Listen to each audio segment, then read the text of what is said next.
গ্রামের ছোট্ট এক বাড়িতে বাবা মায়ের সাথে আনন্দে থাকত ছোট্ট একটি মেয়ে, গৌরী। সে খুব দুষ্টু ছিল। সারাদিন সে খুব দুষ্টুমি করে বেড়াত, আর তার মা তাকে একটু বকা দিলেই সে রাগ করে ঘরের এক কোণে গিয়ে চুপচাপ বসে থাকত। তখন সে কারও সাথে কথা বলতো না।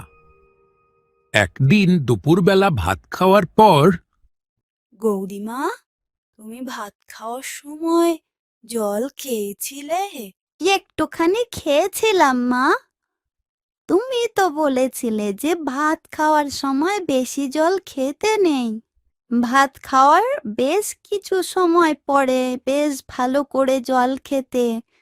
15 মিনিট তো হয়ে গিয়েছে, তাহলে এখন জল খাও।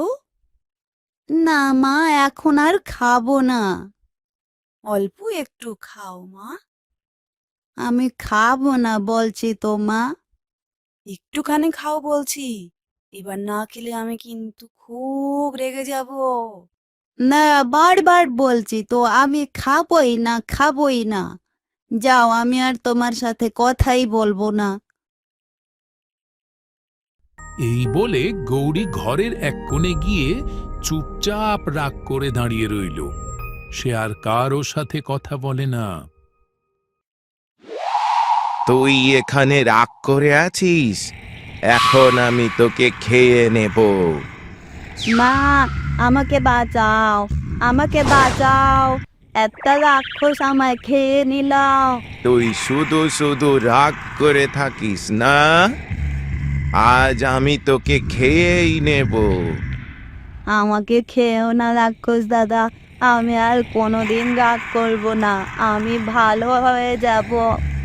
ঠিক বলছিস তো? আর বড়দের কথায় রাগ করে থাকবি না? মায়ের কথায় রাগ করে এখানে এসে পড়ে থাকবি না? না রাক্ষস দাদা, আমি আর দুষ্টুমি করব না। আমি আর মায়ের কথায় রাগ করব না।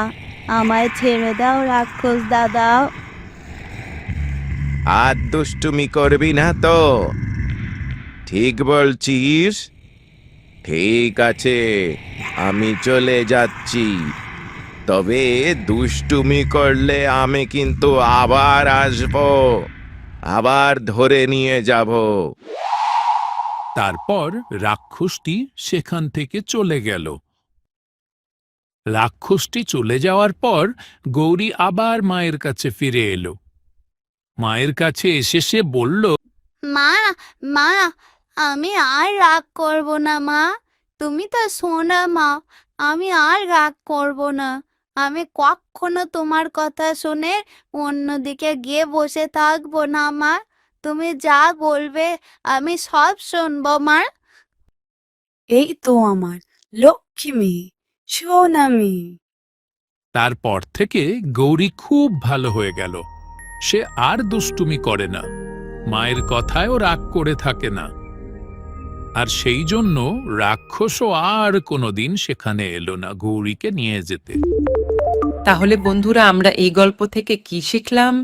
আমরা শিখলাম ছোটদের সব সময় বাবা মায়ের কথা শুনে চলতে হয়, না হলে তারা খুব বিপদে পড়ে। আমরা আজ থেকে সবাই বাবা মায়ের কথা শুনে চলবো আর খুব ভালো হয়ে থাকবো।